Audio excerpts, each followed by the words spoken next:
प्यारे अभिभावक गण, पूर्वी चंपारण वासियों और प्यारे बच्चों, मैं प्रोफेसर एम ठाकुर,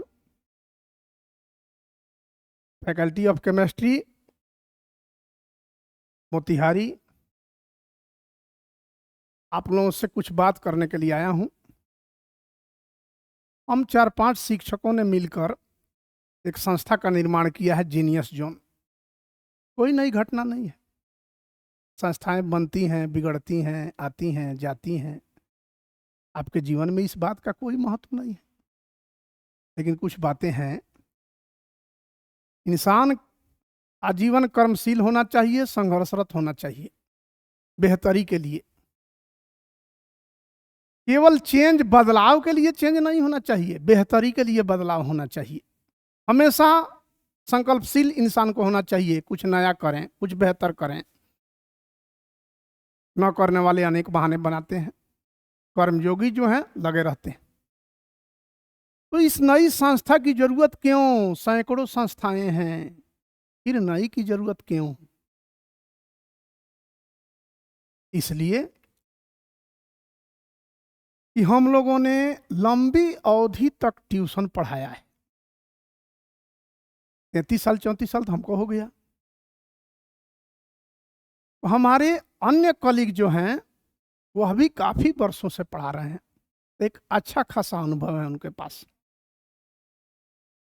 अनुभव चीज क्या है? वो भला तुके में आती है, अनेकों जिसे दुनिया गंवाती उम्र आधी है। अनुभव नए लोगों में नहीं आता है, अनुभव पुराने लोगों में ही आता है। जिसने किसी विषय वस्तु को ज्यादा समय दिया हो वही अनुभवी होता है। तो हमारी टीम अनुभवी लोगों की टीम है, पहली बात। दूसरी बात, ट्यूशन पढ़ाते समय जिन खामियों को हम लोगों ने ट्यूशन सेंटर पर देखा और चाह कर भी उनमें बदलाव न कर पाए, ऐसी कौन सी खामियां हैं? बच्चों का इरेगुलर होना। आप सुधार सकते हैं ट्यूशन में। आप कहिएगा बच्चा इरेगुलर होगा, हम हटा देंगे। हटा दीजिए, उसके पास अनेक ऑप्शन खुले हुए हैं, अनेक विकल्प हैं, दूसरी जगह चला जाएगा। कैसे सुधार लीजिएगा? आप कहिएगा चला जाएगा तो चला जाएगा, हम अच्छे बच्चों को ही पढ़ाएंगे। अच्छे बच्चों की संख्या आज कितनी है? आप कहिएगा हमको संख्या से भी मतलब नहीं है, कोई बात नहीं।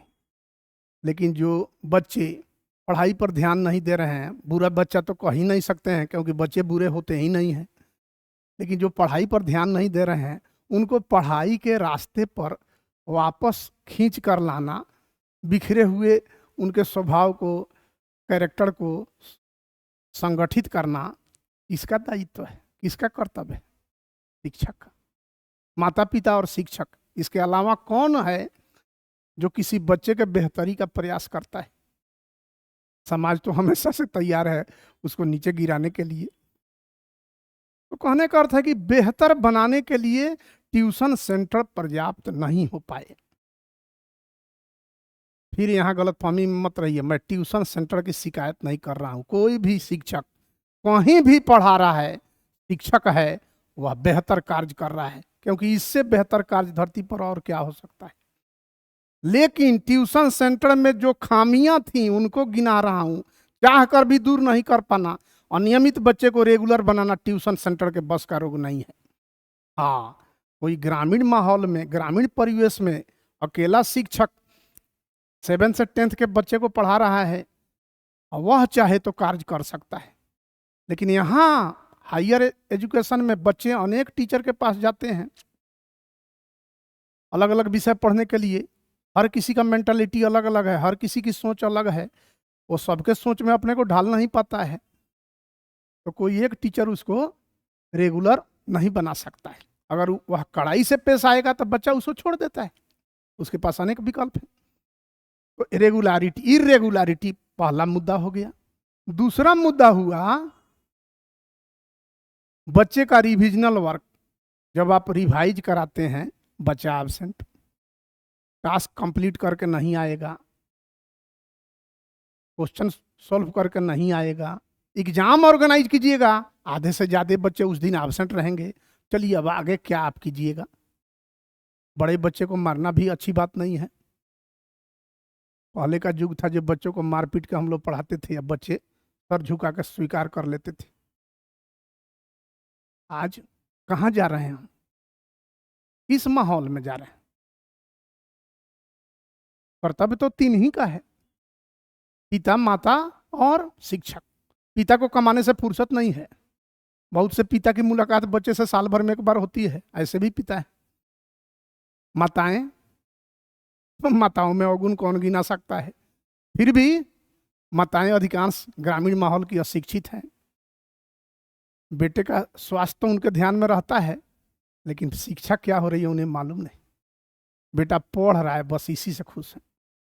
गुणवत्तापूर्ण शिक्षा किसे कहते हैं उन माताओं को मालूम ही नहीं है। और हमारे मोतिहारी में जितने बच्चे आते हैं, मैक्सिमम बच्चे बिहार बोर्ड से आते हैं, और वे सारे बच्चे तो नहीं कहेंगे, लेकिन 85% स्टूडेंट्स उनमें ऐसे हैं जो ग्रामीण माहौल से, गृहस्थ या निम्न मध्यम वर्गीय परिवार से आते हैं।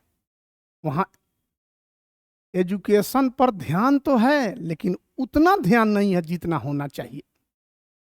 केवल पढ़ लेने से नहीं होगा। बच्चा कहाँ पढ़ रहा है, किस शिक्षक से पढ़ रहा है, वह शिक्षक होने लायक है या नहीं, उसके कर्तृत्व कर्म कैसे हैं। बहुत से कुकर्मी लोग भी इस व्यवसाय में घुस गए हैं। तो मेरा कहना है, बातें कड़वी हैं लेकिन खरी हैं। तो मेरा कहना है, इन सब पर ध्यान कौन देगा? पिता को फुर्सत नहीं है, महंगाई की मार झेल रहे पिता को फुर्सत नहीं है कमाने से। कमाएगा तब तो परिवार चलेगा। माता उस लायक है नहीं, अधिकांश बच्चों की माताएं। तो एकमात्र जिम्मेवारी का बोझ टीचर पर आ जाता है, शिक्षक पर। और यह बात कौन समझेगा? जो जानकार हो, जो व्यक्ति अनुशासनशील हो, जो व्यक्ति कर्तव्यनिष्ठ हो, या लंबी अवधि से पढ़ा रहा हो। लंबी अवधि से पढ़ाते पढ़ाते भी सुधार की गुंजाइश हो जाती है, व्यक्ति सुधर जाता है। अभी इस उम्र में हम लोग क्या झूठ बोलेंगे। तो आप लोगों से यही कहना है कि एक अच्छी टीम बन रही है, बहुत सी संस्थाएं हैं, लेकिन एक बेहतर संस्था बना रहे हैं। आप लोगों के सहयोग के बिना क्या होगा? तो आप लोग कृपया इस पर ध्यान दीजिए कि बच्चों के ट्यूशन सेंटर में जो खामियां थी उसको दूर करते हुए एक नई संस्था हम लोग बनाए हैं। आपको ये संस्था बनाए हैं, इसमें सुधार कैसे कर दीजिएगा। जो जो खामियां आप गिनवाए हैं ट्यूशन सेंटर की, इसमें कैसे दूर कर दीजिएगा? बिल्कुल दूर कर देंगे साहब। संस्था में बच्चे जब आते हैं तो उसी संस्था के होकर रह जाते हैं, कहीं दूसरे जगह जाते नहीं है। सारा विषय उसी संस्था में पढ़ना है। तो वह संस्था जो नियमावली बनाएगी उसका पालन कराना उसके लिए कठिन कार्य नहीं है। रेगुलर बच्चा नहीं हुआ, उस पर पेनाल्टी, उस पर फाइन किया जाएगा। उसको हम लोग ज्यादा देर जो है सो पढ़ने का फाइन कर देंगे। आर्थिक दंड क्यों दें? वह तो बोझ अभिभावक पर ही पड़ता है। उसे ज्यादा देर तक क्लास में बैठने दिया जाएगा। दिन भर हम लोग फिर यहाँ क्या करेंगे? तो कहने का अर्थ है उन पर हम लोग सख्ती से पेश आएंगे तो रेगुलरिटी मेंटेन कर लेंगे। बच्चा कमजोर होगा तो शाम के शिफ्ट में दोबारा बुलाएंगे, 1-2 घंटा दोबारा बुलाएंगे। शाम में, सुबह में मान लीजिए पढ़ रहा है तो शाम में 1-8 घंटा उसको एक्स्ट्रा टाइम दिया जाएगा, वैसे कर लेंगे। एग्जाम के दिन आपको हर हाल में आना है। रिसेप्शन काउंटर से मैसेज चला जाएगा पेरेंट्स के पास। तो संस्थाएं यह काम कर सकती हैं, ट्यूशन सेंटर इतने बढ़िया काम नहीं कर सकते। ट्यूशन सेंटर के टीचर अच्छे हैं, टीचर तो काम करते ही हैं, लेकिन लाचार हो जाते हैं। मान लीजिए होली की छुट्टी होने वाली है और उसमें 4 विषय बच्चा पढ़ता है, उसका 2 ट्यूशन सेंटर बंद हो गया तो बच्चा उसी समय घर चला जाता है। बाकी 2 ट्यूशन सेंटर खुले हैं, वे टीचर पढ़ाना चाह रहे हैं, लेकिन बच्चे का तो कि 2 पेपर बंद हो गया, 2 सब्जेक्ट बंद हो गया, तब बच्चा गांव चला जाता है। अब वह टीचर चाह के भी कुछ नहीं कर पाता है। यही सारी खामियां हम लोग ट्यूशन सेंटर में देखे हैं। तो ट्यूशन छोड़कर इस काम में हम लोग जुड़े हैं, ये कुछ तो बेहतर कर पाए। अब इस उम्र में हम लोग जितना बेहतर हो सकता है उतना करके निकल जाना है। अब हम लोग का क्या बचा है? 4-5 साल की अवधि बची है, वो अभी ईश्वर अगर समय देगा तो तो कहना है अभिभावकों से मैं बात कर रहा हूं। दूसरी बात, एक वीडियो और हम रिलीज किए थे, उसमें बताए थे कि संस्थाओं में अच्छे लोग जब मनोनुकूल लोग नहीं रहते हैं तो संस्थाएं डिस्टर्ब हो जाती हैं, बहुत सी संस्थाएं ध्वस्त हो जाती हैं, टूट जाती हैं।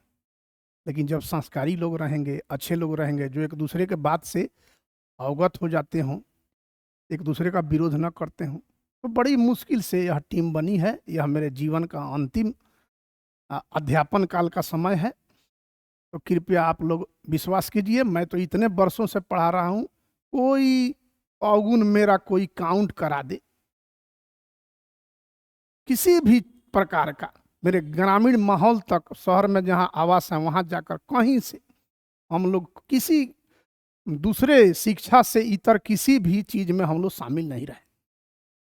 तो कृपया हम पर विश्वास करने वाले जो अभिभावक हैं, अपने घर के सदस्यों को हमें दीजिए और हम लोग उसे बेहतर करके दिखाएंगे। जो जो खामियां होंगी हर सप्ताह आपके पास मैसेज चला जाएगा। आप भी थोड़ा सा ध्यान रखें, और डांटने का अधिकार तो आप ही का है। तो ये सारी चीजें मिलकर, आप और हम दोनों मिलकर बच्चे का भविष्य बेहतर बनाएंगे। धन्यवाद।